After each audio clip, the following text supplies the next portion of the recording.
So this is something that I've wanted to talk about for a while, but basically, when I first was starting to do videography, and I was trying to get these shots, I had the idea that I had to get these exact moments, and I had to record these exact moments, and it had to be this exact song, especially like for concert photography. Whenever I did concert photography, I always thought that I had to like get a whole clip of the whole song, them doing the whole song.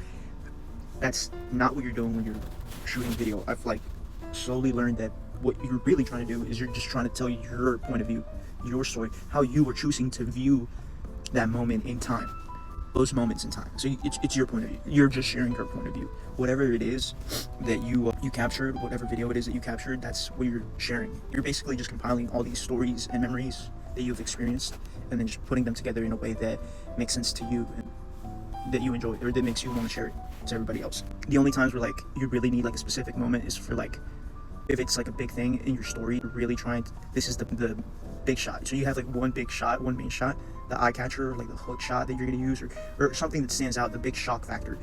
That's going to be your main shot. And at a wedding, you might have a couple of those. It's not always just one. Sometimes it can be multiple. Wedding would be like maybe like them cutting the cake, them telling each other their vows, the kids after they say yes, you know, all that stuff.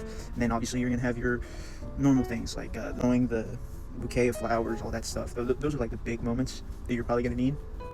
But you also want to have like unique shots that you've made, and you want to have, again, just also your work will look a lot more professional if you have some just basic shots. You know, not everything has to be handheld. I know for the longest I didn't know what I was doing. I was just doing handheld. I kept moving the camera. You know, it's okay to just stop for a second and then just show what you're looking at. So the same way that you would maybe stop and just stare at something, it's like, whoa, what I'm looking at right now, this is beautiful. This picture right here that I'm seeing, my point of view, it's so beautiful. Like, come over here, you have to stand here and see what I'm seeing. That's basically what you're doing as a videographer. You're just going, where I'm standing right now, and if you do this movement, if you walk up to this person, it looks super cool.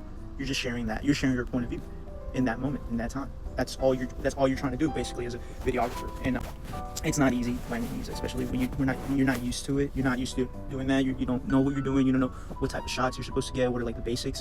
So I would recommend like you start off with learning basic shots. Maybe just start with stills. So you start recording stills. Just this moment in time right now, this right here, beautiful. I want you to like see what I'm seeing, and no camera movement. And so then like start mixing in like handheld stuff, and then you'll do like cuts, zoom in, zoom outs, you know, that kind of stuff. And you mix it all together, put it in post, and then you start mixing like post zooms with like zooms that you did, physical zooms with digital zooms, and like all these transitions and stuff like that. It's all coming together. And once you add like sound design, and, you know, most people don't realize it, but you need a whole team to make like a really professional high grade level, either a whole team or a whole lot of time, because there's a lot of work that goes into it. Don't be overwhelmed. Just start somewhere and keep practicing it. If you have patience, you'll eventually get really good. You do it long enough, you'll get. It's like learning guitar. If you practice every day, you're gonna get to a point where you're just gonna be a master at it. You're gonna be able to play melodies, come up with melodies and stuff like that. It's the same thing with videography, and photography, and cinematography, any of that. Keep going, keep trying. Don't give up. Believe in yourself. You got it.